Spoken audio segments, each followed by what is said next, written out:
આજે સુવર્ણ અક્ષરથી લખેલી સુંદર શિક્ષાપત્રી એનો અર્પણ સમારોહ એને આપણે આગળ ધપાવીએ ત્યારે ટૂંક સમયમાં પરમ પૂજ્ય મહારાજશ્રી અને પૂજ્ય સંતો હજુ પણ ઘણા બધા મહેમાનો આપણી સભામાં આજના આ પ્રસંગમાં પધારવાના છે।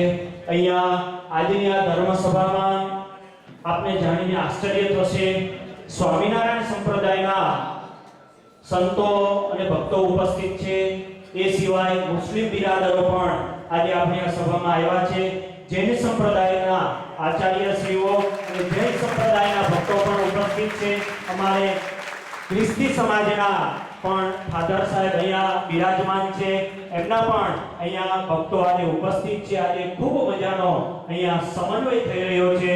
આગળના કાર્યક્રમ માટે હું પૂજ્ય નારાયણચરણ સ્વામી એમને પ્રાર્થના કરીશ, પ્રાથમિક માહિતી, પ્રાથમિક પરિચય આપે ત્યાં સુધીમાં પરમ પૂજ્ય મહારાજશ્રી આપણી સભામાં પધારશે।